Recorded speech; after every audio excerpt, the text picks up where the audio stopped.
तो दोस्तों, वनवास के दौरान पांडव अकेले नहीं थे, पर कैसे, चलिए जानते हैं। जब वो भारतीय उपमहाद्वीप में यात्रा कर रहे थे तो उनके साथ कई संत और विद्वान लोग भी थे। स्वाभाविक रूप से भारतीयों को साधु संतों पर एक तरह से अंधा भरोसा होता है। पांडवों ने भी ऐसा ही किया। वह शक्तिशाली राक्षस जटासुर था, जो एक विद्वान ऋषि का भेष बनाकर पांडवों के साथ गया था।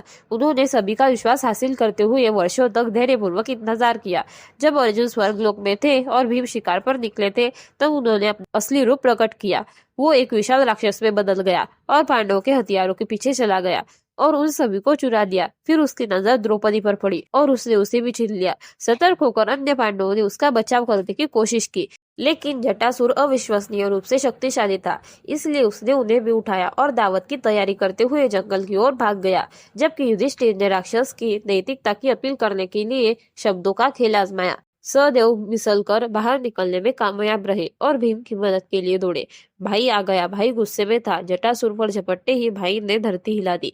तुमने मेरे भाइयों को छीनने का साहस किया, तुमने मेरी पत्नी को छीनने का साहस किया। मेरे चरणों के सौजन्य से तुम्हें पराजय का मुख चखना पड़ेगा। जटासुर एक मूर्ख था। उसने अच्छी लड़ाई लड़ी, लेकिन उसका सामना क्रोधित भीम से हो रहा था।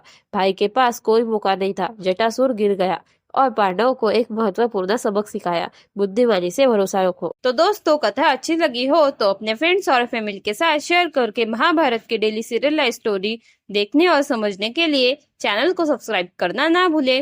तो मिलते हैं अगले वीडियो में नई कथा के साथ। तब तक मेरे साथ कहिए